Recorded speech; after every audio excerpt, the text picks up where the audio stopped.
당신의 의식이 유일한 실제이며 당신이 되고자 하는 것을 의식하는 순간 그것은 이미 이루어진 것입니다. 당신이 원하는 것에 대한 생생한 느낌이 현실화의 시작점이며 당신의 현재 의식 상태가 곧 당신의 미래가 됩니다. 안녕하세요. 영혼의 바람입니다. 오늘은 네빌 고다드의 너의 믿음이 너의 운명이다 의 2편을 함께 하겠습니다. 지난 1편에서 우리는 의식이 모든 실제의 근원이라는 근본적인 진리를 배웠습니다. 이제 2편에서는 그 원리를 실제로 어떻게 적용하는지, 그리고 우리가 원하는 것을 어떻게 실현할 수 있는지에 대한 구체적인 방법을 배우게 됩니다. 이 부분은 특히 기도의 진정한 의미와 실천 방법, 그리고 우리의 욕망이 어떻게 현실화되는지에 대한 심오한 통찰을 담고 있습니다. 만약 당신이 자신의 삶을 진정으로 변화시키고 싶다면 오늘의 내용은 그 실질적인 열쇠가 될 것입니다. 당신이 가진 무한한 잠재력을 어떻게 현실로 이끌어낼 수 있는지 그 구체적인 방법을 발견하게 될 것입니다. 너의 믿음이 너의 운명이다. 2편 네빌 고다드 7장 당신의 뜻이 이루어지이다.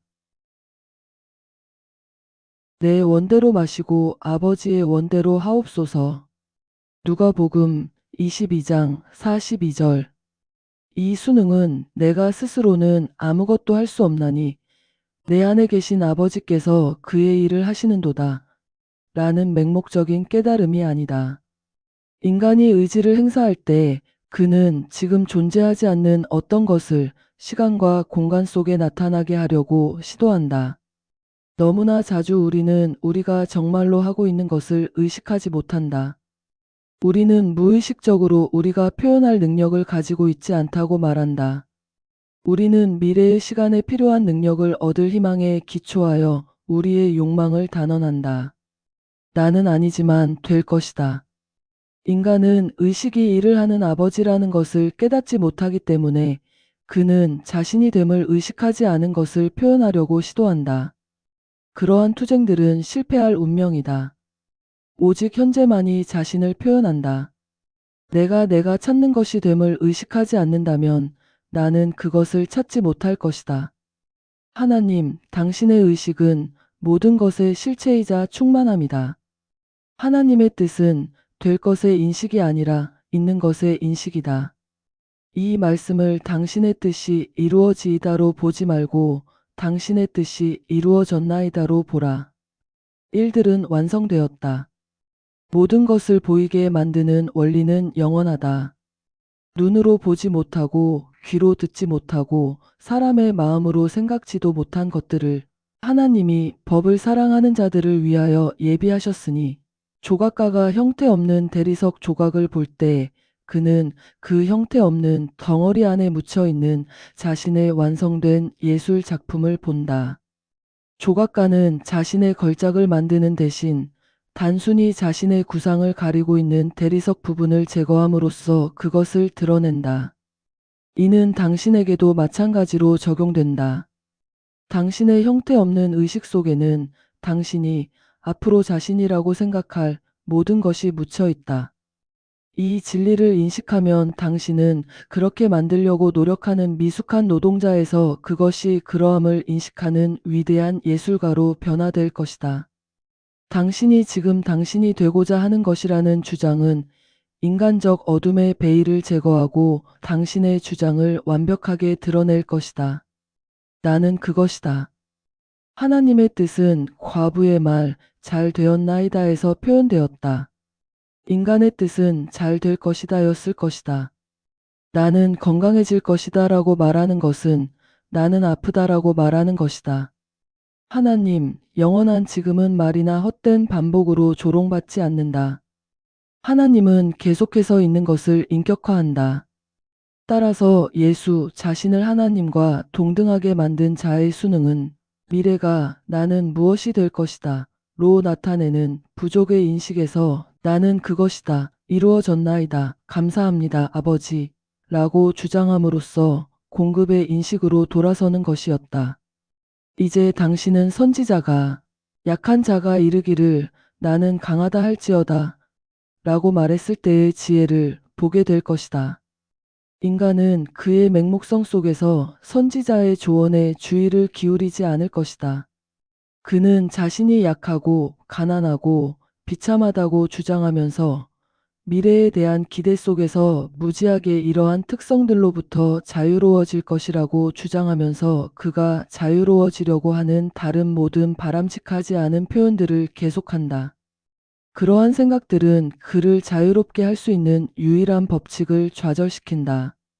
당신이 찾는 것이 당신의 세계로 들어올 수 있는 문은 오직 하나뿐이다. 내가 문이니라. 당신이 I am 이라고 말할 때 당신은 자신이 1인칭 현재 시제임을 선언하는 것이다. 미래는 없다. I am을 아는 것은 됨을 의식하는 것이다. 의식이 유일한 문이다. 당신이 찾는 것이 됨을 의식하지 않는다면 당신은 헛되이 찾는 것이다. 만약 당신이 겉모습으로 판단한다면 당신은 계속해서 당신의 감각의 증거의 노예가 될 것이다. 이 감각의 최면적 주문을 깨기 위해 당신은 안으로 들어가 문을 닫으라 는 말을 듣는다. 감각의 문은 당신의 새로운 주장이 인정되기 전에 단단히 닫혀야 한다. 감각의 문을 닫는 것은 처음 보이는 것만큼 어렵지 않다. 그것은 노력 없이 이루어진다. 동시에 두 주인을 섬기는 것은 불가능하다. 인간이 섬기는 주인은 그가 됨을 의식하고 있는 것이다. 나는 내가 됨을 의식하고 있는 것의 주님이자 스승이다. 내가 가난함을 의식하고 있다면 가난을 불러내는 것은 나에게 아무런 노력이 들지 않는다. 나의 종 가난은 내가 가난을 의식하는 I am 주님으로서 가난함을 의식하고 있는 한 나를 따르도록 강요된다. 감각의 증거와 싸우는 대신에 당신은 자신이 되기를 원하는 것이 됨을 주장한다. 당신의 주의가 이 주장에 놓이면 감각의 문들은 자동적으로 당신의 이전 주인, 당신이 됨을 의식하고 있었던 것에 대해 닫힌다. 당신이 됨의 느낌, 당신이 지금 자신에 대해 진실이라고 주장하고 있는 것 속에 빠져들면서 감각의 문들은 다시 한번 열리며 당신이 됨을 의식하고 있는 것의 완벽한 표현으로서 당신의 세계를 드러낸다. 부족의 현재 그림을 바꾸기 위해 인간으로서는 아무것도 할 수 없다는 것을 깨달은 예수의 예를 따르자. 그는 자신의 문제에 대해 그의 감각의 문을 닫고 모든 것이 가능한 그의 아버지께로 갔다. 그의 감각의 증거를 부인하고 그는 잠시 전에 그의 감각이 그가 아니라고 말했던 모든 것이 자신임을 주장했다. 의식이 땅 위에 자신의 모습을 표현한다는 것을 알았기에 그는 문들 그의 감각들이 열리고 주님의 통치를 확인할 때까지 주장된 의식 속에 머물렀다. I am이 모든 것의 주님임을 기억하라. 다시는 나는 무엇이 될 것이다 라고 주장하는 인간의 의지를 사용하지 말라. 예수처럼 순응하여 나는 그것이다 라고 주장하라. 8장 다른 신이 없나니. 나는 처음이요 나는 마지막이라 나 외에 다른 신이 없느니라. 이사야 44장 6절. 나는 너를 애굽 땅 종되었던 집에서 인도하여 낸 너의 하나님 여호와라. 너는 나 외에는 다른 신들을 내게 두지 말지니라. 신명기 5장 6절 7절. 너는 나 외에는 다른 신을 두지 말라. 인간이 자신과 분리된 힘에 대한 믿음을 가지고 있는 한 그는 자신인 존재를 스스로 빼앗을 것이다. 선하든 악하든 자신과 분리된 힘에 대한 모든 믿음은 숭배되는 우상의 틀이 될 것이다. 치유하는 약물의 효능, 강화시키는 식이요법, 안전을 보장하는 돈에 대한 믿음들은 권능에서 쫓겨나야 할 가치들 또는 돈 바꾸는 자들이다. 그러면 그는 그 성질을 틀림없이 현현할 수 있다. 이 이해는 성전에서 돈 바꾸는 자들을 쫓아낸다. 너희는 살아계신 하나님의 성전이라 손으로 만들지 않은 성전. 기록되었으되 내 집은 만민이 기도하는 집이라 일컬음을 받으리라 하였거늘 너희는 강도의 구려를 만들었도다. 당신을 빼앗는 도둑들은 당신 자신의 거짓 믿음들이다. 당신을 돕는 것은 그 물건 자체가 아니라 그것에 대한 당신의 믿음이다. 오직 하나의 힘만이 있다. 내가 그이니라. 외적인 것들에 대한 당신의 믿음 때문에 당신은 당신인 힘을 외적인 것에 이전함으로써 그것들의 힘을 생각해 넘는다. 당신이 외적 조건들에게 잘못 부여한 힘이 바로 당신 자신임을 깨달아라. 성경은 고집 센 사람을 바늘길을 통과할 수 없는 낙타에 비유한다. 언급된 바늘귀는 예루살렘 성벽에 있는 작은 문이었는데 너무 좁아서 낙타가 짐을 내려놓지 않고는 통과할 수 없었다.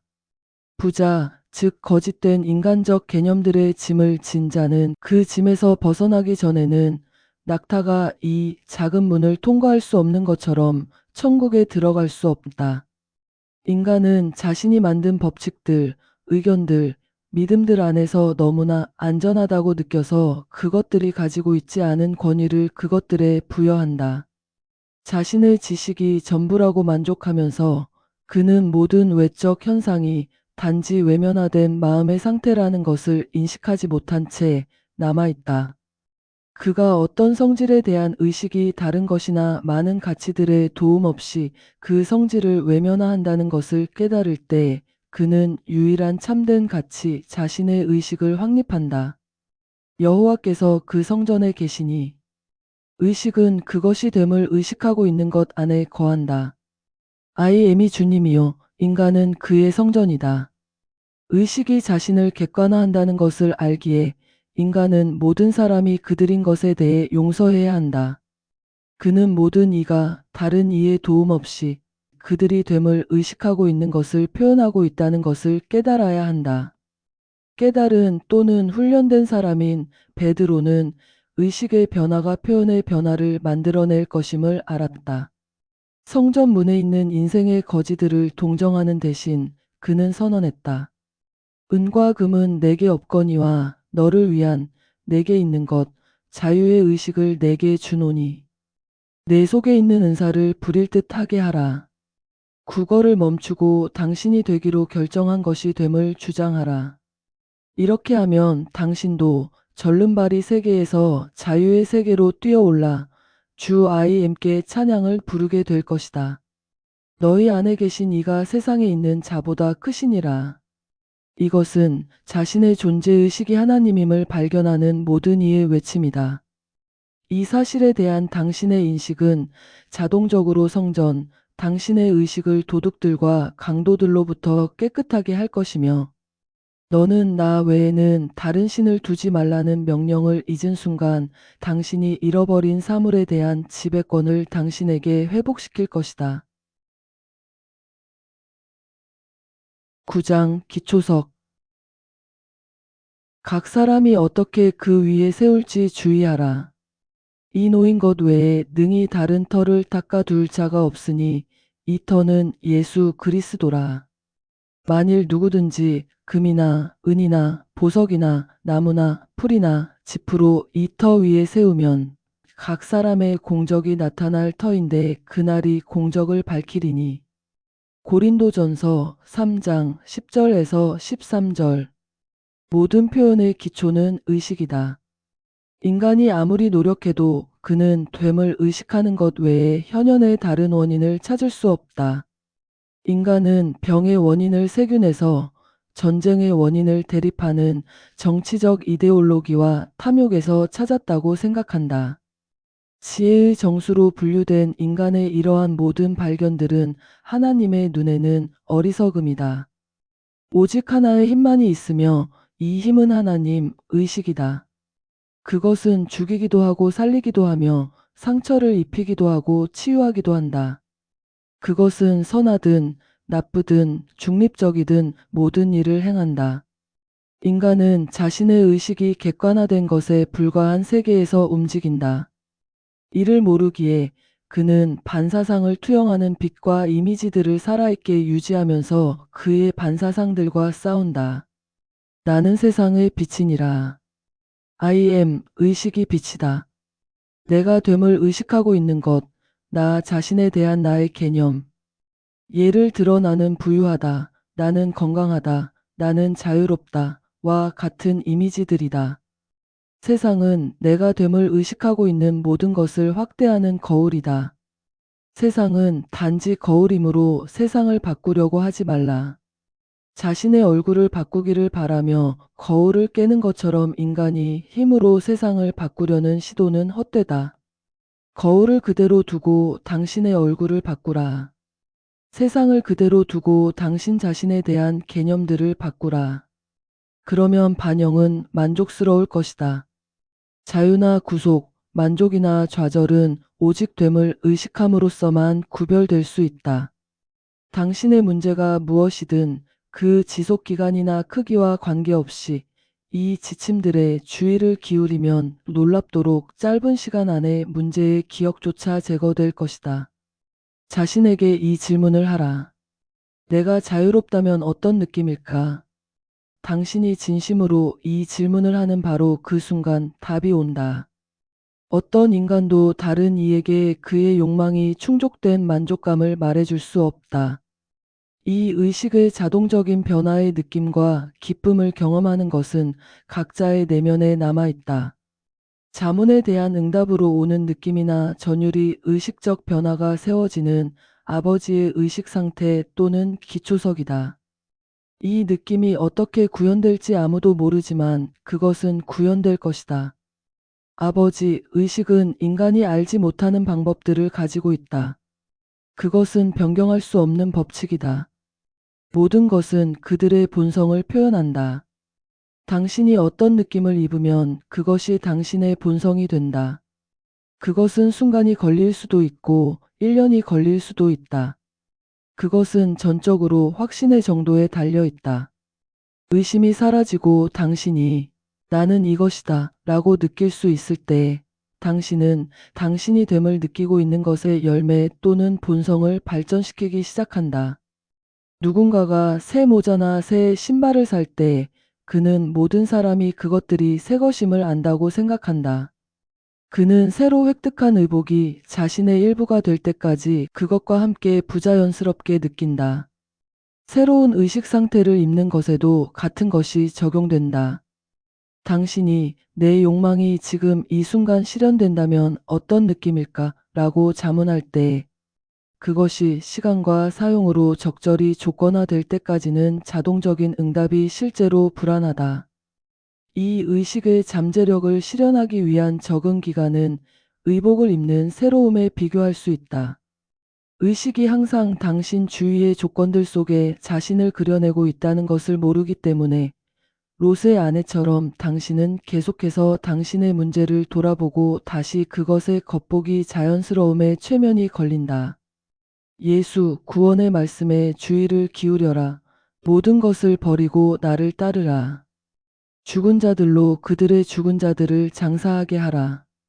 당신의 문제는 그것의 겉보기 현실성과 자연스러움으로 인해 당신을 너무나 최면에 걸리게 해서 당신이 당신의 구주의 새로운 느낌이나 의식을 입기 어렵다고 느낄 수 있다. 당신이 결과를 원한다면 이 옷을 입어야 한다. 건축자들이 거절한 입지 않으려 한 돌 의식이 모퉁이의 머릿돌이 되었나니 다른 기초를 놓을 자가 없느니라. 10장 가진 자에게 그러므로 너희가 어떻게 들을까 스스로 삼가라. 누구든지 있는 자는 받겠고 없는 자는 그 있는 줄로 아는 것까지도 빼앗기리라. 누가복음 8장 18절. 지금까지 쓰여진 가장 위대한 심리학 책인 성경은 인간에게 그가 듣는 것에 주의를 기울이라고 경고한다. 그런 다음 이 경고에 가진 자는 받을 것이요 가지지 못한 자는 그가 가진 것조차 빼앗기리라 라는 말씀이 따른다. 많은 이들이 이 말씀을 예수에게 귀속된 말씀들 중 가장 잔인하고 부당한 것 중 하나로 보지만 그것은 여전히 삶에 변치 않는 표현의 원리에 기초한 정당하고 자비로운 법칙이다. 법칙의 작용에 대한 인간의 무지가 그를 용서하거나 결과로부터 구원하지는 않는다. 법칙은 비개인적이므로 사람을 외모로 취하지 않는다. 인간은 그가 듣고 진실로 받아들이는 것을 선택하는데 주의를 기울이라는 경고를 받는다. 인간이 진실로 받아들이는 모든 것은 그의 의식에 인상을 남기며 때가 되면 증명이나 반증으로 정의되어야 한다. 지각적 듣기는 인간이 인상을 등록하는 완벽한 매개체이다. 인간은 소문이나 그와 반대되는 그의 감각의 증거에 관계없이 오직 그가 듣기를 원하는 것만 듣도록 자신을 훈련해야 한다. 그가 그의 지각적 듣기를 조건화함에 따라 그는 그가 결정한 인상들에만 반응할 것이다. 이 법칙은 결코 실패하지 않는다. 완전히 조건화되면 인간은 그의 욕망에 기여하는 것 외에는 듣는 것이 불가능해진다.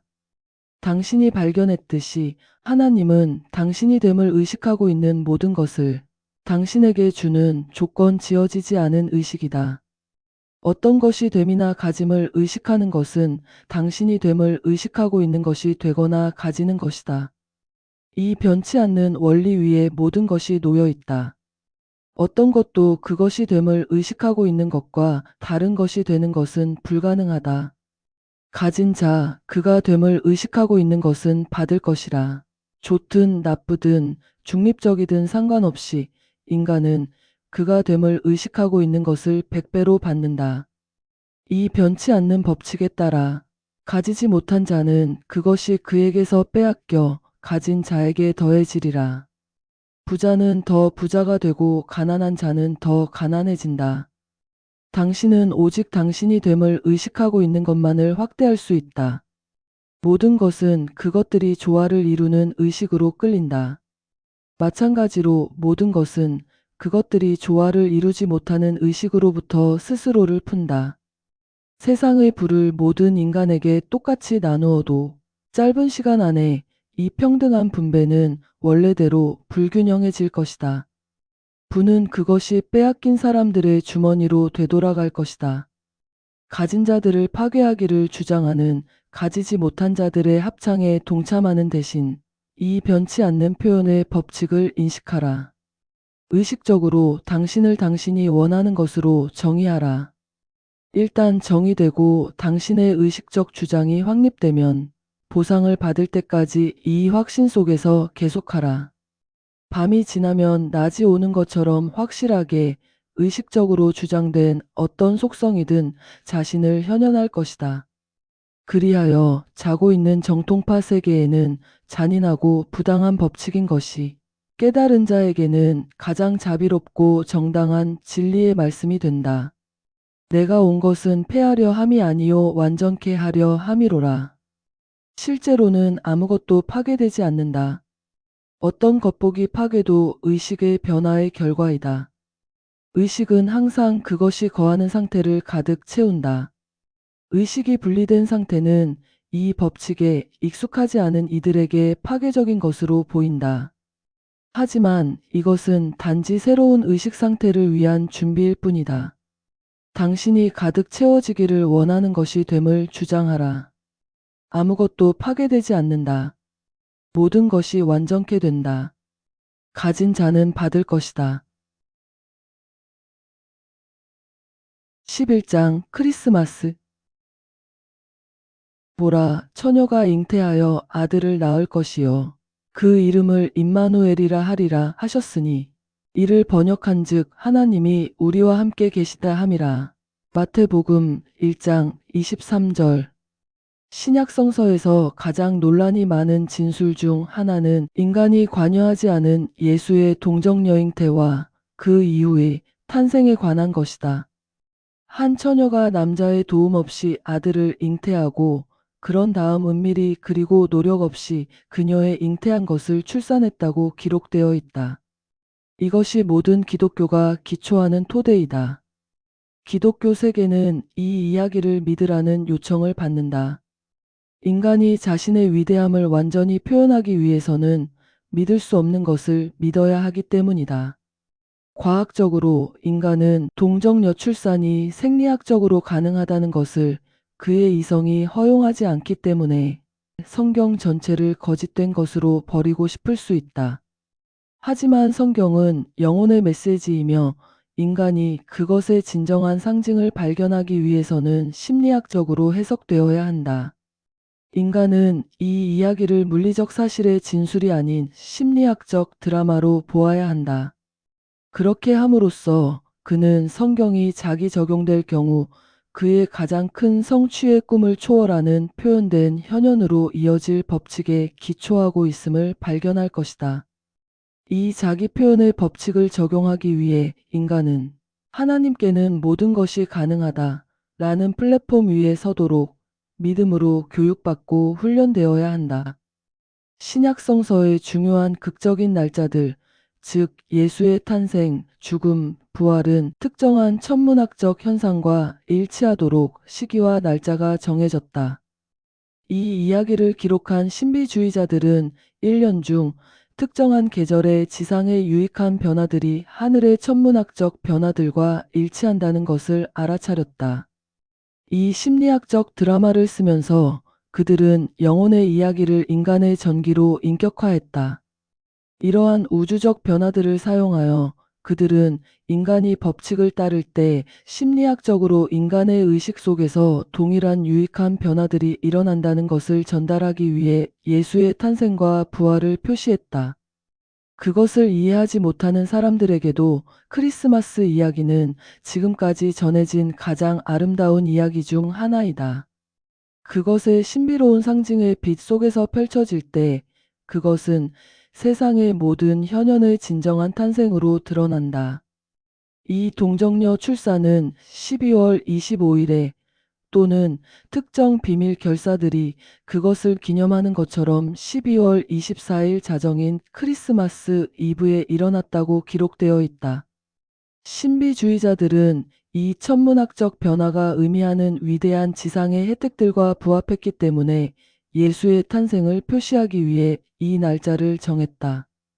이 드라마의 저자들이 이 날짜들을 사용하도록 촉발한 천문학적 관찰들은 모두 북반구에서 이루어졌다. 따라서 천문학적 관점에서 보면 남이도에서 보았을 때는 반대가 될 것이다. 하지만 이 이야기는 북쪽에서 기록되었으므로 북쪽의 관찰에 기초했다. 인간은 매우 일찍이 태양이 그의 삶에서 가장 중요한 역할을 한다는 것을, 태양 없이는 그가 알고 있는 물리적 생명이 있을 수 없다는 것을 발견했다. 그래서 예수의 생애 이야기에서 이 가장 중요한 날짜들은 북위도에서 지구에서 보이는 태양의 위치에 기초한다. 태양이 6월에 하늘에서 가장 높은 지점에 도달한 후 그것은 점차 남쪽으로 하강하며 식물계의 생명을 가져가서 12월이 되면 거의 모든 자연이 고요해진다. 만약 태양이 계속해서 남쪽으로 하강한다면 모든 자연은 죽음에 이르기까지 고요해질 것이다. 하지만 12월 25일에 태양은 북쪽으로의 위대한 이동을 시작하며 세상을 위한 구원과 새로운 생명의 약속을 가져온다. 태양이 하늘에서 더 높이 뜨는 매일 인간은 추위와 기아로부터의 구원에 대한 확신을 얻는다. 태양이 북쪽으로 이동하여 적도를 건널 때 모든 자연이 다시 일어나 긴 겨울잠에서 부활할 것임을 알기 때문이다. 우리의 하루는 자정부터 자정까지 측정되며 가시적인 하루는 동쪽에서 시작하여 서쪽에서 끝나기 때문에 고대인들은 자정의 동쪽 지평선을 차지하는 별자리에서 그날이 태어난다고 말했다. 크리스마스 이브, 즉 12월 24일 자정에 처녀자리 별자리가 동쪽 지평선에서 떠오른다. 그래서 이 아들과 세상의 구주가 처녀에게서 태어났다고 기록되어 있다. 또한 이 처녀 어머니가 밤을 통해 여행하고 있었으며 여관에 멈췄고 동물들 사이에서 유일하게 이용 가능한 방을 받았으며 거기 동물들이 먹이를 먹는 구유에서 목자들이 거룩한 아기를 발견했다고 기록되어 있다. 거룩한 처녀가 함께 묵었던 동물들은 황도대의 거룩한 동물들이다. 거기 끊임없이 움직이는 천문학적 동물들의 원안에 거룩한 어머니 처녀 자리가 서 있으며 거기서 당신은 매년 12월 24일 자정에 그녀가 세상의 태양이자 구주가 북쪽으로의 여정을 시작할 때 동쪽 지평선에 서 있는 것을 볼 것이다. 심리학적으로 이 탄생은 인간이 자신의 의식이 자신의 세계의 태양이자 구주임을 발견하는 그날 인간 안에서 일어난다. 인간이 나는 세상의 빛이니라 라는 신비로운 진술의 의미를 알 때 그는 자신의 I am 또는 의식이 공간의 스크린 위에 이미지들을 방사하는 그의 삶의 태양임을 깨닫게 될 것이다. 이 이미지들은 그가 인간으로서 됨을 의식하고 있는 것의 모습이다. 따라서 그의 세계의 스크린 위에서 움직이는 것처럼 보이는 성질들과 속성들은 실제로는 그 자신 내면으로부터의 이 빛의 투영들이다. 인간의 무수한 실현되지 않은 희망들과 야망들은 인간의 의식 또는 처녀의 자궁 안에 묻혀 있는 씨앗들이다. 그것들은 거기서 태양이 북쪽으로 이동하기를 기다리거나 인간이 자신이 누구인지에 대한 지식으로 돌아오기를 기다리며 겨울에 얼어붙은 황무지 속에 묻혀있는 대지의 씨앗들처럼 남아있다. 돌아오면서 그는 나는 세상의 빛이니라 라고 주장함으로써 자신의 참된 자아를 인식하여 북쪽으로 이동한다. 인간이 자신의 의식 또는 I am이 그의 세계의 구주인 하나님임을 발견할 때 그는 북쪽으로 이동하는 태양과 같을 것이다. 모든 숨겨진 충동들과 야망들은 그의 참된 자아에 대한 이 지식으로 따뜻해지고 자극되어 탄생할 것이다. 그는 자신이 이제까지 되기를 희망했던 것임을 주장할 것이다. 어떤 인간의 도움도 없이 그는 자신을 그가 표현하기를 원하는 것으로 정의할 것이다. 그는 자신의 I am이 인간의 도움 없이 잉태하는 처녀이며 자신에 대한 모든 개념이 느껴지고 의식 속에서 고정될 때 그의 세계에서 살아있는 실제들로 쉽게 구현될 것임을 발견할 것이다. 인간은 언젠가 이 전체 드라마가 그의 의식 속에서 일어난다는 것을 그의 조건지어지지 않은 의식 또는 I am이 표현하기를 원하는 처녀 마리아라는 것을 이 자기 표현의 법칙을 통해 그가 자신을 그가 표현하기를 원하는 것으로 정의하며 누구의 도움이나 협력 없이 그가 의식적으로 주장하고 자신이 됨을 정의한 것을 표현할 것이라는 것을 깨달을 것이다. 그는 그때 이해할 것이다. 왜 크리스마스는 12월 25일로 고정되어 있고 부활절은 이동하는 날짜인지, 왜 동정녀 잉태 위에 전체 기독교가 기초하고 있는지, 그의 의식이 자기 수정으로서 인상들을 받는 처녀의 자궁 또는 주님의 신부이며 그런 다음 도움 없이 이 인상들을 그의 삶의 표현들로 구현한다는 것을 12장 십자가의 못 박힘과 부활. 나는 부활이요 생명이니 나를 믿는 자는 죽어도 살겠고. 요한복음 11장 25절. 십자가의 못 박힘과 부활의 신비는 너무나 얽혀 있어서 완전히 이해되기 위해서는 둘이 함께 설명되어야 한다. 하나가 다른 하나를 결정하기 때문이다. 이 신비는 지상에서 성금요일과 부활절의 의식으로 상징화된다.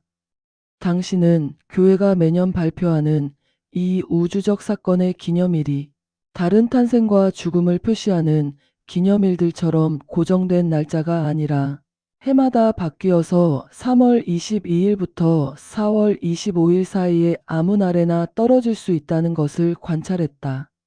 부활의 날은 이런 방식으로 결정된다. 양자리의 보름달 이후 첫 번째 일요일이 부활절로 기념된다. 양자리는 3월 21일에 시작하여 대략 4월 19일에 끝난다. 태양의 양자리 진입은 봄의 시작을 표시한다.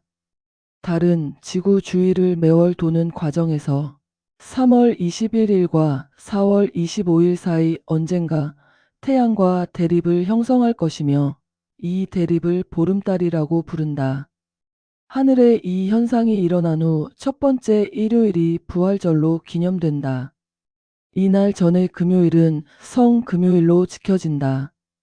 이 이동하는 날짜는 관찰력 있는 사람에게 일반적으로 받아들여지는 것과는 다른 해석을 찾아보라고 말해야 한다. 이 날들은 지상에서 살았던 한 개인의 죽음과 부활의 기념일을 표시하지 않는다. 지구에서 보면 태양은 북쪽으로 이동하면서 1년 중 봄철에 인간이 적도라고 부르는 상상의 선을 건너는 것처럼 보인다. 그래서 신비주의자는 인간이 살 수 있도록 십자가에 못 박히거나 십자가에 달렸다고 말한다. 이 사건이 일어난 직후에 모든 자연이 긴 겨울잠에서 깨어나거나 부활하기 시작한다는 것은 의미심장하다. 따라서 이 계절의 자연의 이러한 교란이 이 건넘의 직접적인 결과라고 결론 지을 수 있다. 그래서 태양은 6월절에 그의 피를 흘려야 한다고 믿어진다. 만약 이 날들이 한 인간의 죽음과 부활을 표시했다면 다른 모든 역사적 사건들이 고정되어 있는 것처럼 그것들은 고정되어 매년 같은 날짜에 떨어질 것이다. 하지만 분명히 그렇지 않다. 이 날짜들은 예수라는 인간의 죽음과 부활의 기념일을 표시하기 위한 것이 아니었다. 성서는 심리학적 드라마이며 심리학적으로 해석될 때만 그 의미를 드러낼 것이다. 이 날짜들은 이 시기에 일어나는 우주적 변화와 일치하도록 조정되어 있으며 옛 해의 죽음과 새해 또는 봄의 시작 또는 부활을 표시한다. 이 날짜들은 주님의 죽음과 부활을 상징하지만 이 주님은 인간이 아니다. 그것은 당신의 존재의식이다. 그는 당신이 살 수 있도록 자신의 생명을 주었다고 기록되어 있다. 내가 온 것은 너희로 생명을 얻게 하고 더 풍성히 얻게 하려 함이라. 의식은 그것이 되기를 원하는 것을 살기 위해 그것이 됨을 의식하고 있는 것으로부터 자신을 분리함으로써 자신을 죽인다. 봄은 1년 중 수백만 개의 씨앗들이 겨울 내내 땅에 묻혀 있다가 갑자기 인간이 살 수 있도록 가시성으로 솟아나는 시기이다. 십자가의 못 박힘과 부활의 신비로운 드라마가 이 연례적 변화의 본성 속에 있기 때문에 그것은 1년 중 이 봄철에 기념된다. 하지만 실제로는 그것이 시간의 매 순간 일어나고 있다. 십자가에 못 박히는 존재는 당신의 존재 의식이다. 십자가는 당신 자신에 대한 당신의 개념이다. 부활은 당신 자신에 대한 이 개념을 가시성으로 들어 올리는 것이다. 애도의 날이라기보다는 성금요일은 기쁨의 날이어야 한다. 먼저 십자가에 못 박힘 또는 인상이 없이는 부활이나 표현이 있을 수 없기 때문이다. 당신의 경우에 부활되어야 할 것은 당신이 되기를 원하는 것이다. 이를 위해 당신은 자신이 원하는 것이 됨을 느껴야 한다. 당신은 나는 욕망의 부활이요 생명이다 라고 느껴야 한다. I am 당신의 존재 의식은 당신이 의식 속에서 되기를 원하는 것을 부활시키고 살아있게 만드는 힘이다. 둘이 무엇이든 만지는 것에 대해 동의하면 내가 그것을 땅 위에 세우리라. 동의하는 둘은 당신의 의식, 욕망하는 의식과 원하는 것이다. 이 동의가 이루어지면 십자가에 못 박힘이 완료된다. 둘이 교차하거나 서로를 십자가에 못 박았다. I am과 그것, 의식과 당신이 됨을 의식하고 있는 것이 결합하여 하나가 되었다. I am은 이제 나는 이 융합이라는 믿음 속에 못 박히거나 고정되었다. 예수 또는 I am은 그것의 십자가 위에 못 박혔다. 당신을 십자가 위에 묶는 못은 느낌의 못이다. 신비로운 결합이 이제 완성되었고 그 결과는 아이의 탄생 또는 그의 아버지를 증거하는 아들의 부활일 것이다. 의식은 그것이 됨을 의식하고 있는 것과 하나가 되었다. 표현의 세계는 이 결합을 확인하는 아이이다. 당신이 지금 됨을 의식하고 있는 것이 됨을 의식하기를 멈추는 날, 그날 당신의 아이 또는 표현은 죽어서 그의 아버지 얼굴 없고 형태 없는 의식의 품으로 돌아갈 것이다. 모든 표현은 그러한 신비로운 결합의 결과이다. 그래서 사제들이 진정한 결혼은 하늘에서 이루어지며 오직 하늘에서만 해소될 수 있다고 말할 때 그들은 옳다. 하지만 하늘이 장소가 아니라 의식의 상태라고 말함으로써 이 진술을 명확히 하게 해주자. 천국은 당신 안에 있다. 하늘, 의식에서 하나님은 그가 됨을 의식하고 있는 것에 의해 다음을 받는다. 누가 나를 만졌느냐, 내게서 능력이 나간 것을 내가 깨달았노라. 이 다음 느낌이 일어나는 순간 자손 또는 가시성으로의 나감이 일어나고 있다.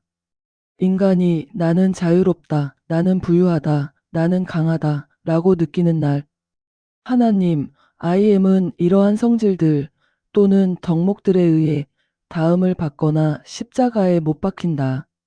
그러한 다음 또는 십자가에 못 박힘의 결과는 느껴진 성질들의 탄생 또는 부활에서 보일 것이다. 인간은 그가 됨을 의식하고 있는 모든 것의 가시적인 확인을 가져야 하기 때문이다.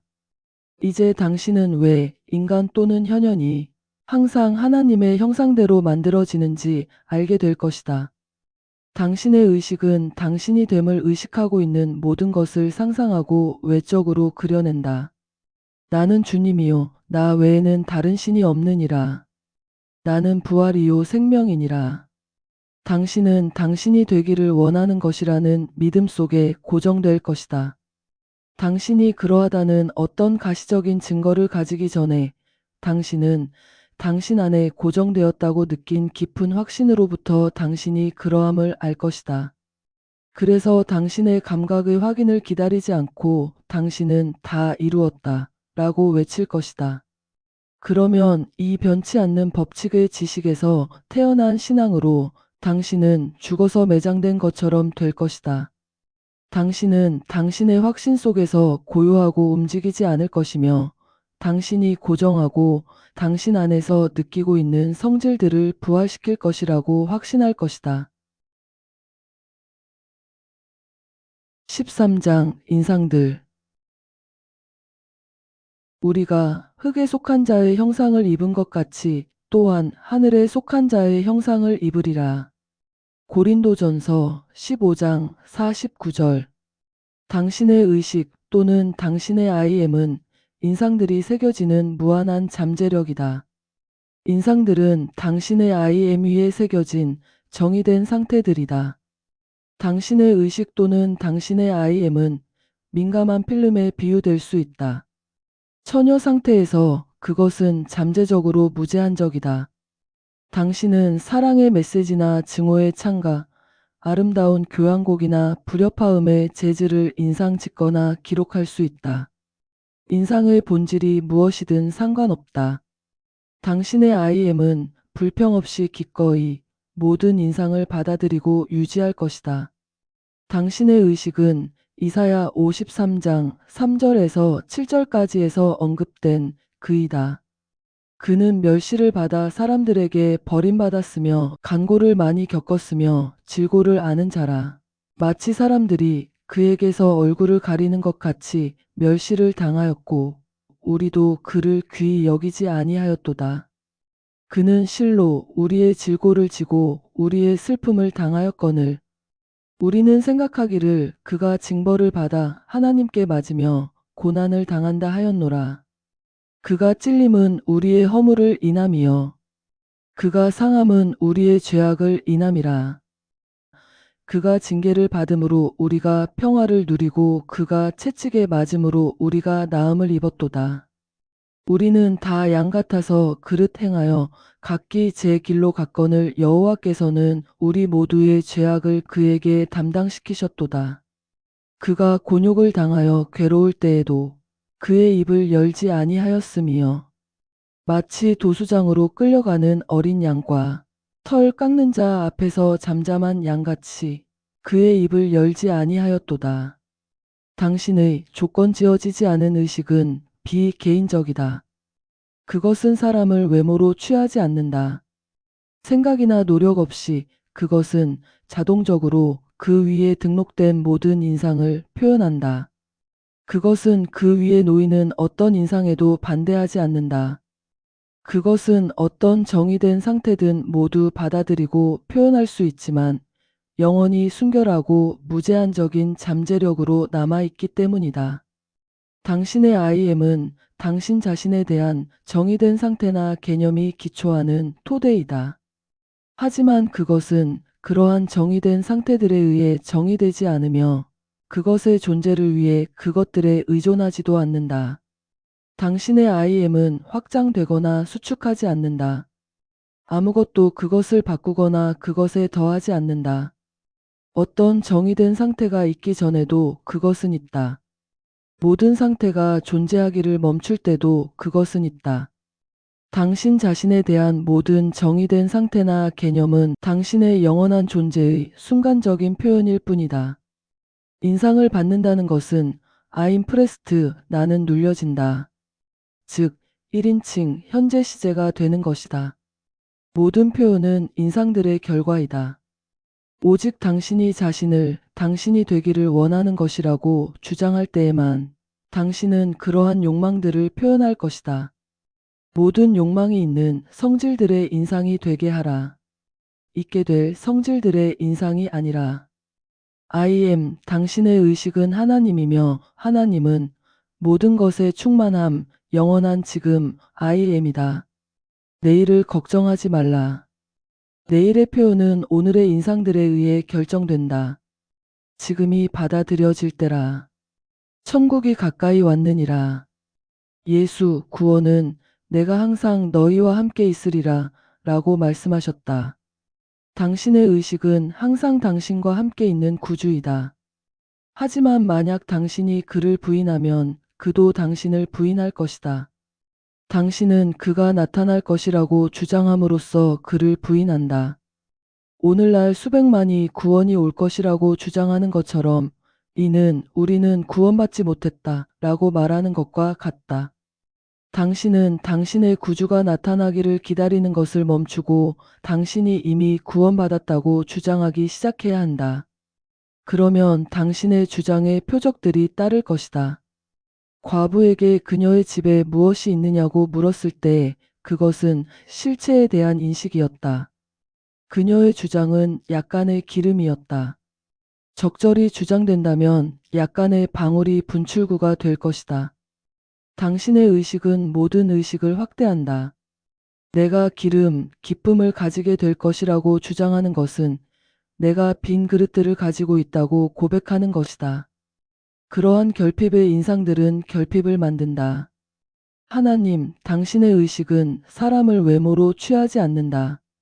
순수하게 비개인적인 하나님, 이 모든 존재에 대한 의식은 의식을 정의하는 인상들, 성질들, 속성들, 즉 당신의 인상들을 받는다. 당신의 모든 욕망은 필요에 의해 결정되어야 한다. 겉보기든 실제든 필요는 그것들이 정의된 욕망들로서 충분한 목적의 강도로 환영받을 때 자동적으로 충족될 것이다. 당신의 의식이 하나님임을 알기에 당신은 각각의 욕망을 있는 것을 당신에게 말하는 하나님의 말씀으로 보아야 한다. 우리는 항상 우리의 의식이 정의하는 것이다. 결코 나는 그것이 될 것이다 라고 주장하지 말라. 이제부터 모든 주장이 나는 그것이니라 가 되게 하라. 우리가 구하기 전에 우리는 응답받는다. 욕망과 관련된 어떤 문제의 해결책도 분명하다. 모든 문제는 자동적으로 해결책의 욕망을 만든다. 인간은 자신의 욕망이 자신이 투쟁해야 할 것들이라는 믿음 속에서 교육받는다. 그의 무지 속에서 그는 끊임없이 의식의 문을 두드려 들어오게 해달라고 하는 그의 구주를 부인한다. 당신의 욕망이 실현된다면 당신을 당신의 문제로부터 구원하지 않겠는가? 당신의 구주를 들어오게 하는 것은 세상에서 가장 쉬운 일이다. 당신은 욕망을 의식한다. 욕망은 당신이 지금 의식하고 있는 어떤 것이다. 당신의 욕망은 보이지 않지만 그것이 실제하는 어떤 것이라고 당신에 의해 긍정되어야 한다. 하나님은 없는 것들을, 보이지 않는 것들을 있는 것처럼 부르시느니라. 원하는 것이 나라고 주장함으로써 나는 구주를 들어오게 한다. 보라, 내가 문 밖에 서서 두드리노니 누구든지 내 음성을 듣고 문을 열면 내가 그에게로 들어가 그와 더불어 먹고 그는 나와 더불어 먹으리라. 모든 욕망은 구주의 문 두드림이다. 이 두드림을 모든 인간이 듣는다. 인간은 나는 그인이라 라고 주장할 때 문을 연다. 당신이 당신의 구주를 들어오게 하는 것을 보라. 원하는 것이 당신의 구주로 당신이 인상받을 때까지 그것 자체를 당신 위에 누르게 하라. 그러면 당신은 승리의 외침을 말한다.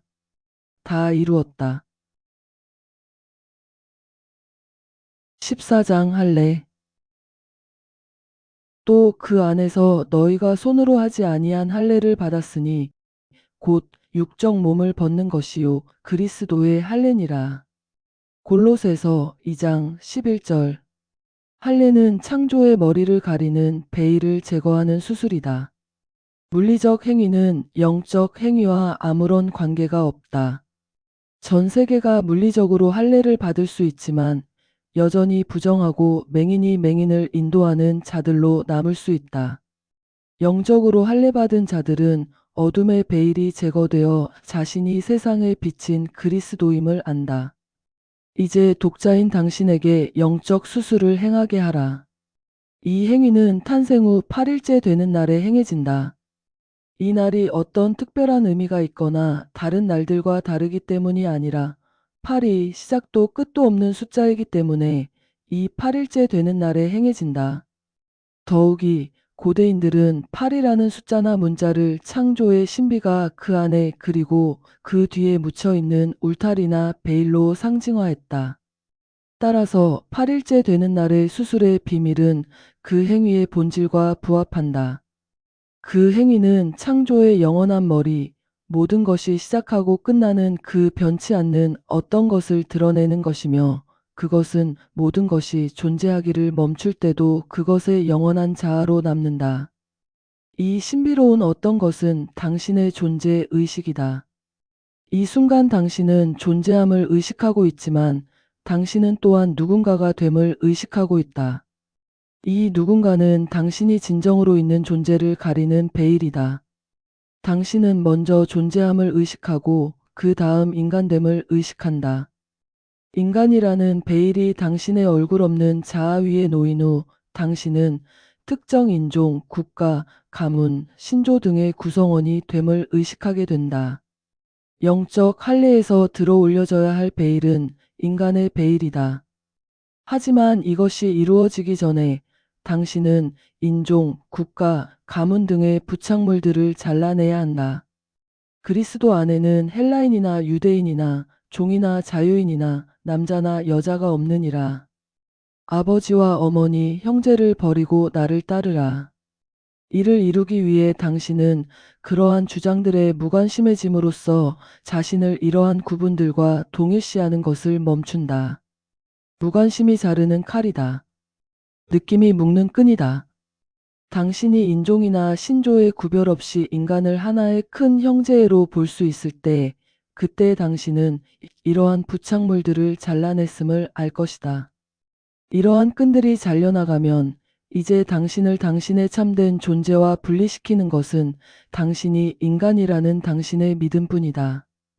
이 마지막 베일을 제거하기 위해 당신은 단지 존재함을 알므로써 인간으로서의 당신 자신에 대한 개념을 버린다. 나는 인간이다 라는 의식 대신에 단지 나는 얼굴 없고 형태 없고 모습 없는 무엇이다 라는 의식이 있게 하라. 당신은 인간의 의식이 버려지고 당신의 조건 지어지지 않은 존재의식이 창조의 영원한 머리로서 당신에게 드러날 때 형태 없고 얼굴 없고 전지한 현존으로서 영적으로 할례받는다. 그러면 베일이 벗겨지고 깨어나서 당신은 선언하고 알 것이다. I am이 하나님이여 나 이 의식 외에는 다른 신이 없노라. 이 신비는 예수가 제자들의 발을 씻긴 성경 이야기에서 상징적으로 말해진다. 예수가 옷을 벗어두고 수건을 가져다가 자기 몸에 둘렀다고 기록되어 있다. 그런 다음 제자들의 발을 씻긴 후 그는 자기가 두른 수건으로 그들의 발을 닦았다. 베드로는 자기 발을 씻기는 것을 거부했고 자기 발을 씻기지 않으면 예수와 상관이 없다는 말을 들었다. 베드로는 이 말을 듣고 주여 내 발뿐 아니라 손과 머리도 씻겨 주옵소서 라고 대답했다. 예수는 대답하여 이미 목욕한 자는 발밖에 씻을 필요가 없느니라 온몸이 깨끗하니라 라고 말씀하셨다. 상식은 독자에게 단지 발을 씻었다고 해서 사람이 온몸이 깨끗한 것은 아니라고 말할 것이다. 따라서 그는 이 이야기를 터무니없는 것으로 버리거나 아니면 그것의 숨은 의미를 찾아야 한다. 성경의 모든 이야기는 인간의 의식 속에서 일어나는 심리학적 드라마이며 이것도 예외가 아니다. 이 제자들의 발 씻김은 영적 할례 또는 주님의 비밀을 드러내는 것의 신비로운 이야기이다. 예수는 주님이라 불린다. 나는 여호와니 이는 내 이름이라. 이사야 42장 8절. 이야기는 예수가 허리나 비밀을 가리는 수건 외에는 벗은 채였다고 말한다. 예수 또는 주님은 수건, 인간의 의식에 의해 그 비밀이 가려진 당신의 존재의식을 상징한다. 발은 주님에 의해 모든 인간적 믿음이나 자신에 대한 개념들이 씻겨져야 하는 이해를 상징한다. 수건이 발을 닦기 위해 제거될 때 주님의 비밀들이 드러난다.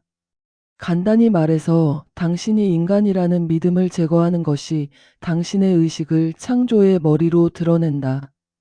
인간은 창조의 머리를 가리는 포피이다. 나는 인간이라는 베일에 가려진 주님이다. 15장 시간의 간격. 너희는 마음에 근심하지 말라. 하나님을 믿으니 또 나를 믿으라. 내 아버지 집에 거할 곳이 많도다. 그렇지 않으면 너희에게 일렀으리라.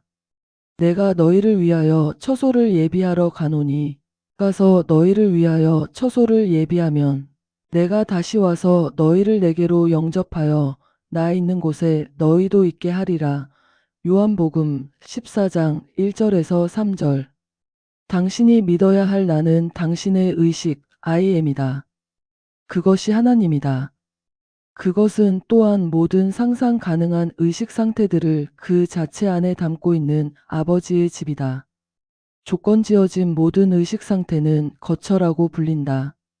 이 대화는 당신 자신 안에서 일어난다. 당신의 I am, 조건 지어지지 않은 의식은 조건 지어진 자아 또는 의식에게 말하는 그리스도 예수이다. 그래서 내가 당신을 위해 처소를 예비하러 가노니 당신의 현재 의식 상태에서 원하는 상태로 이동하는 것이다. 그것은 당신의 그리스도 또는 존재의식이 당신의 현재 자아 개념에게 하는 약속으로 당신이 현재의 의식을 떠나 다른 의식을 전유할 것이라는 약속이다.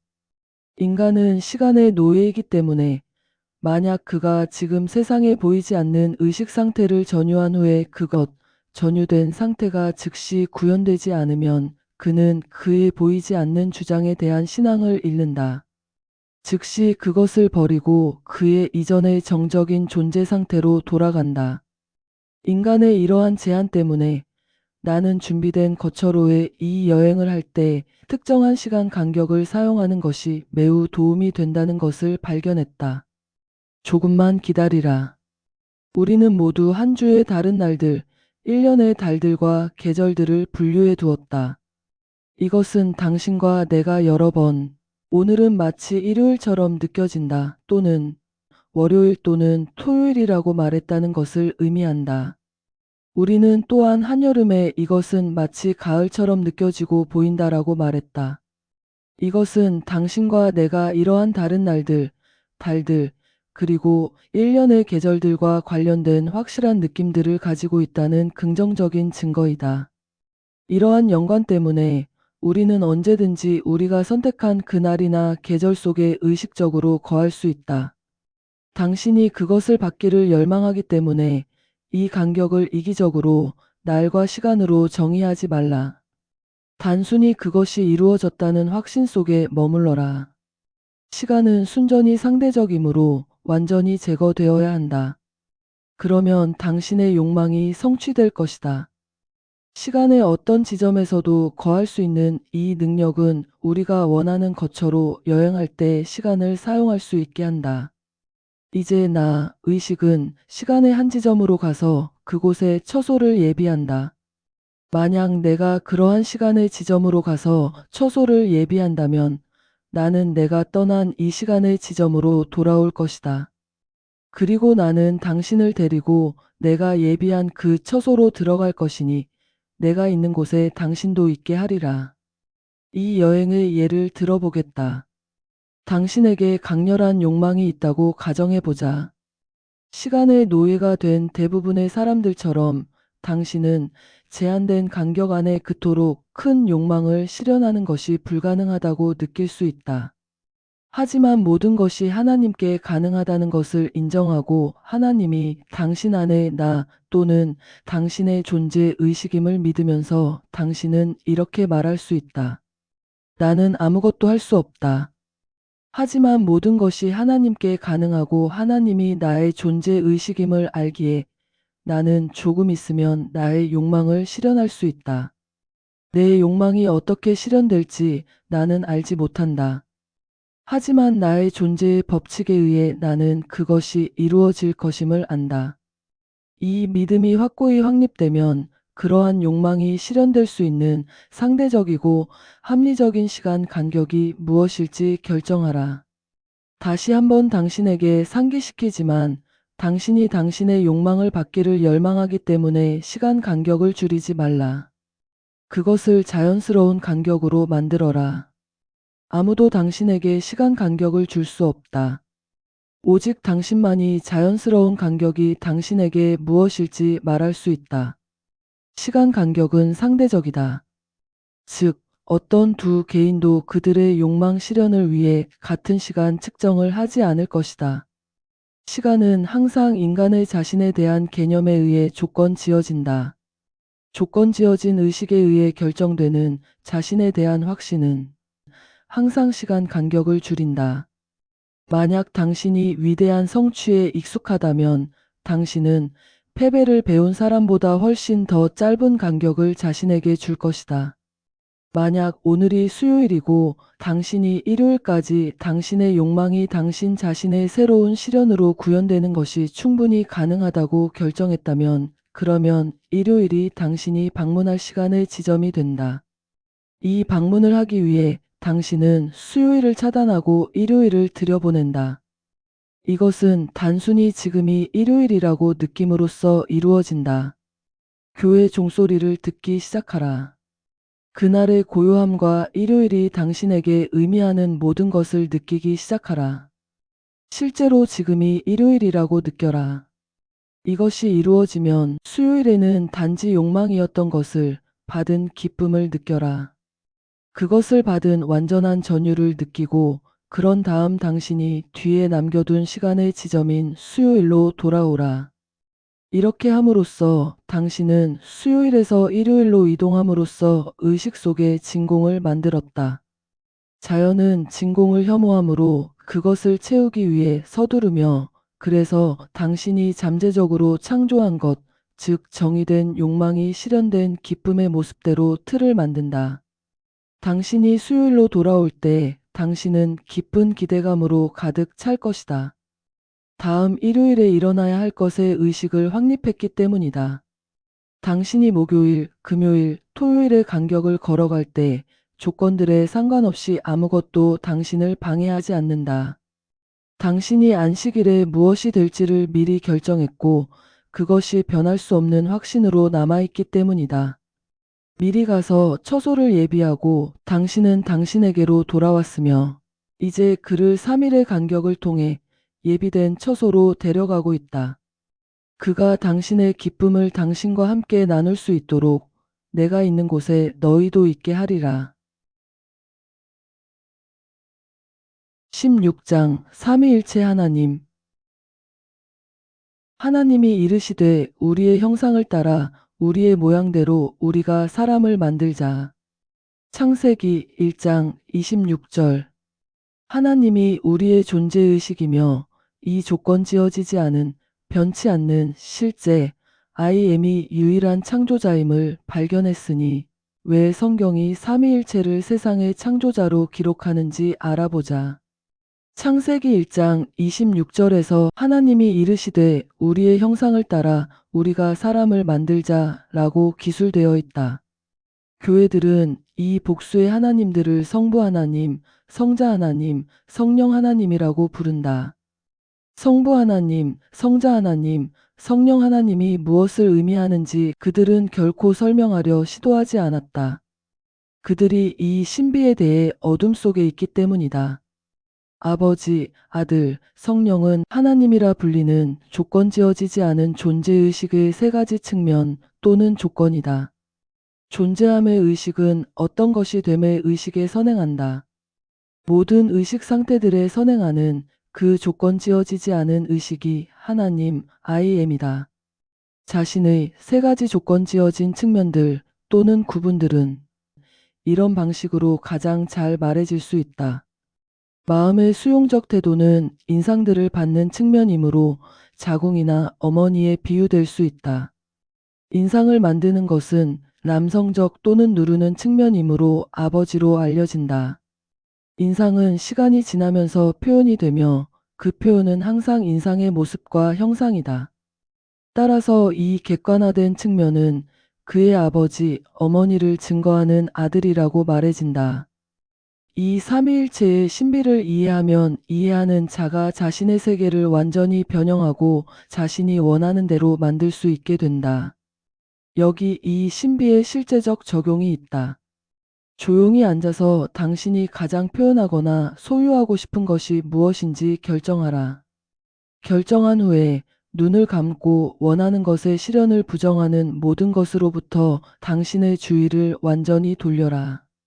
그런 다음 마음의 수용적 태도를 취하고 당신이 지금 당신의 욕망을 실현한다면 어떤 느낌일지 상상하면서 가정의 게임을 하라. 마치 공간이 당신에게 말을 걸며 당신이 지금 당신이 되고자 하는 것임을 말해주는 것처럼 듣기 시작하라. 이 수용적 태도는 인상이 만들어질 수 있기 전에 당신이 취해야 하는 의식 상태이다. 이 유연하고 인상받기 쉬운 마음 상태가 이루어지면 당신이 되고 가지기로 결정한 것을 지금 표현하고 소유하고 있다고 주장하고 느낌으로써 당신이 되기를 원하는 것이라는 사실을 당신 자신에게 인상 짓기 시작하라. 인상이 만들어질 때까지 이 태도를 계속하라.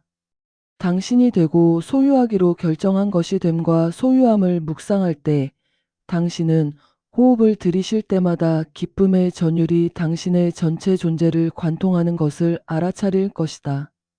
이 전율은 당신이 자신이라고 주장하는 것이 됨의 기쁨을 더욱더 많이 느낄수록 강도가 증가한다. 그러면 마지막 깊은 들숨에서 당신의 전체 존재가 성취의 기쁨으로 폭발할 것이며 당신은 당신의 느낌으로 당신이 하나님 아버지에 의해 임신되었음을 알 것이다. 인상이 만들어지자마자 눈을 뜨고 몇 분 전에 차단했던 세계로 돌아오라. 당신이 되기를 원하는 것이 됨을 묵상하는 동안의 당신의 이 수용적 태도에서 당신은 실제로 영적 생성의 행위를 수행하고 있었다. 그래서 당신은 이제 이 조용한 명상에서 돌아올 때 인간의 도움 없이 순결하게 잉태된 아이 또는 인상을 품은 임신한 존재이다. 의심은 씨앗 또는 인상을 방해할 수 있는 유일한 힘이다. 이토록 놀라운 아이의 유산을 피하기 위해 인상이 표현이 되는데 필요한 시간 간격 동안 비밀리에 걸어라. 당신의 영적 로맨스를 아무에게도 말하지 말라. 당신의 비밀을 기쁨 속에 당신 안에 가두고 언젠가 당신이 당신의 인상의 본성을 표현하고 소유함으로써 당신의 연인의 아들을 낳을 것이라고 확신하고 행복해하라. 그러면 당신은 하나님이 이르시되 우리의 형상을 따라 우리가 사람을 만들자의 신비를 알게 될 것이다. 당신은 언급된 복수의 하나님들이 당신 자신의 의식의 새 측면이며 당신이 됨을 의식하고 있는 것의 형상과 모양대로 세계를 만들기 위해 영적 회합에서 만나는 삼위일체임을 알게 될 것이다. 17장 기도. 너는 기도할 때에 내 골방에 들어가 문을 닫고 은밀한 중에 계신 내 아버지께 기도하라. 은밀한 중에 보시는 내 아버지께서 갚으시리라. 마태복음 6장 6절. 무엇이든지 기도하고 구하는 것은 받은 줄로 믿으라. 그리하면 너희에게 그대로 되리라. 마가복음 11장 24절. 기도는 인간이 가질 수 있는 가장 놀라운 경험이다. 모든 땅에서 헛된 반복으로 하나님의 귀를 얻기를 바라는 대다수 인류의 일상적인 중얼거림과 달리 기도는 의식의 깊고 고요한 정적 속에서 일어나는 영적 결혼의 황홀경이다. 진정한 의미에서 기도는 하나님의 결혼식이다. 신부가 결혼식 날 자신의 가족의 이름을 포기하고 남편의 이름을 취하는 것처럼 마찬가지로 기도하는 자는 자신의 현재 이름이나 본성을 포기하고 그가 기도하는 것의 본성을 취해야 한다. 복음서들은 이 의식의 수행에 대해 다음과 같은 방식으로 인간에게 명확히 지시했다. 너는 기도할 때에 내 골방에 들어가 문을 닫고 은밀한 중에 계신 내 아버지께 기도하라. 은밀한 중에 보시는 내 아버지께서 갚으시리라.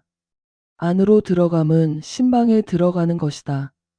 결혼식 날 밤 신방이라는 거룩한 방에 신부와 신랑만이 들어갈 수 있는 것처럼 마찬가지로 기도의 거룩한 시간에는 기도하는 자와 그가 기도하는 것만이 들어갈 수 있다. 신부와 신랑이 신방에 들어가서 바깥 세상에 대해 문을 단단히 닫는 것처럼 기도의 거룩한 시간에 들어가는 자도 감각의 문을 닫고 그를 둘러싼 세상을 완전히 차단해야 한다. 이것은 지금 당신이 사랑에 빠진 것, 원하는 것 외의 모든 것들로부터 주의를 완전히 돌림으로써 이루어진다. 이 영적 의식의 두 번째 단계는 너희가 기도할 때에 받은 줄로 믿으라. 그리하면 받으리라. 라는 말씀에 정의되어 있다. 당신이 되고 소유하기를 원하는 것이 됨과 소유함을 기쁘게 묵상할 때 당신은 이 두 번째 단계를 취했으며 따라서 영적으로 결혼과 생성의 행위를 수행하고 있다. 기도하거나 묵상하는 동안의 당신의 수용적인 마음의 태도는 신부나 자궁에 비유될 수 있다. 그것이 인상들을 받는 마음의 측면이기 때문이다. 당신이 묵상하는 됨은 신랑이다. 그것이 당신이 취하는 이름이나 본성이므로 임신시키는 것이기 때문이다. 묵상에 잠기고 묵상하는 것의 이름과 본성을 취하면서 당신의 전체 존재는 그것이 됨의 기쁨으로 전율한다. 당신이 당신의 욕망의 의식을 전유할 때 당신의 전체 존재를 관통하는 이 전율은 당신이 결혼하고 임신했다는 증거이다. 당신이 이 조용한 명상에서 돌아올 때 문은 다시 한번 당신이 뒤에 남겨두었던 세상으로 열린다. 하지만 이번에는 당신이 임신한 신부로 돌아온다.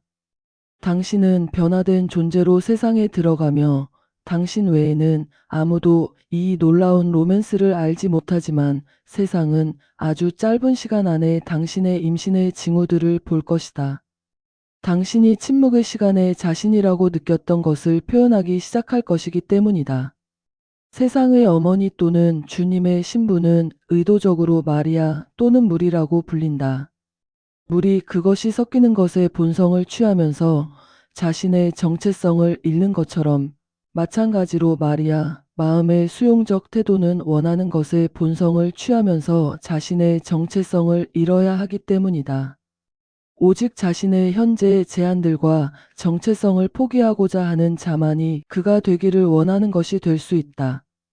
기도는 그러한 이혼과 결혼이 이루어지는 공식이다. 두 사람이 무엇이든지 합의하면 그것이 땅에서 이루어지리라. 합의하는 둘은 당신, 신부와 원하는 것, 신랑이다. 이 합의가 이루어지면 이 결합을 증거하는 아들이 태어날 것이다. 당신은 당신이 됨을 의식하고 있는 것을 표현하고 소유하기 시작한다. 그러므로 기도는 당신이 원하는 것을 하나님께 구걸하는 것이 아니라 당신이 되기를 원하는 것이 됨을 인식하는 것이다. 수백만의 기도가 매일 응답되지 않는 것은 인간이 존재하지 않는 하나님에게 기도하기 때문이다. 의식이 하나님이므로 사람은 원하는 성질의 의식을 취함으로써 의식 속에서 원하는 것을 찾아야 한다. 오직 이렇게 할 때만 그의 기도가 응답될 것이다. 부를 위해 기도하면서 가난함을 의식하는 것은 당신이 됨을 의식하고 있는 것, 즉 가난으로 보상받는 것이다. 기도가 성공적이기 위해서는 주장되고 전유되어야 한다. 원하는 것에 긍정적인 의식을 취하라. 당신의 욕망이 정의되면 조용히 안으로 들어가 당신 뒤에 문을 닫으라. 당신의 욕망 속에서 자신을 잃어라. 당신이 그것과 하나임을 느껴라. 당신이 이제까지 원했던 것이 됨과 가짐을 주장하고 느낌으로써 당신이 그 생명과 이름을 흡수할 때까지 이 고정 속에 머물러라. 당신이 기도의 시간에서 나올 때 당신은 이제까지 원했던 것이 되고 그것을 소유함을 의식하면서 그렇게 해야 한다. 우리는 의식의 법칙을 실제로 적용하는 방법과 그 과정에서 발생하는 변화들에 대해 깊이 있게 배웠습니다.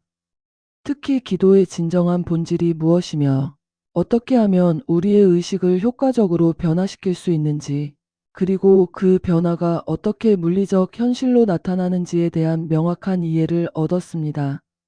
우리는 진정한 기도가 구걸이나 간청이 아니라 이미 이루어진 것에 대한 감사와 확신의 상태임을 배웠으며, 모든 변화는 우리의 의식 상태의 변화로부터 시작된다는 것을 깊이 이해하게 되었습니다. 또한 우리의 현재의 현실이 과거의 의식 상태의 결과물이며, 새로운 현실은 새로운 의식 상태를 통해서만 창조될 수 있다는 것을 배웠습니다. 다음 3편에서는 이러한 원리들이 실제 삶에서 어떻게 작용하는지, 더 깊은 사례와 적용법을 통해 완전한 승리의 비밀을 배우게 될 것입니다. 특히 모든 성취의 궁극적인 법칙과 승리의 완벽한 공식을 발견하게 될 것입니다. 다음 영상, 너의 믿음이 너의 운명이다. 마지막 편까지 함께 해주시기를 바라며 오늘 영상 마치겠습니다. 감사합니다.